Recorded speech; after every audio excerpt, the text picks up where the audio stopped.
International legal citation. In this video, I'm going to cover two smaller topics in international legal citation: WTO materials and ICSID, International Center for Settlement of Investment Disputes decisions. So let's look at those ICSID awards first.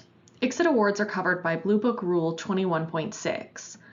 But that rule basically just says to refer back to how international cases are cited. It says just to follow the rules of 21.5. So I've also made a video about international courts. That would be the video to look back to if you want to see how international cases are cited. However, there are two modifications that are important for ICSID awards. You need to include the full diplomatic names for each country involved, and after the case number, you should include a description of the type of decision or ruling when relevant. Now, for WTO materials, you're dealing with a few different types of materials, and they also refer to other rules. 21.11 is the Blue Book rule for the WTO, and then you need to determine what type of material you have. If you have something like a report, you just cite to it like you would to a UN document.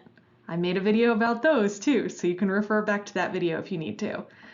If you have a GATT decision, that's cited in a relatively straightforward case law way, but it must be cited to a particular source, basic instruments and selected documents, if they're in.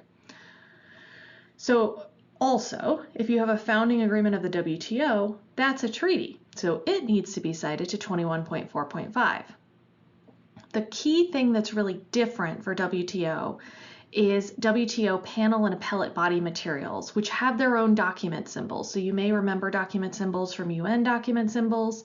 A WTO document symbol is probably going to begin with WT/DS.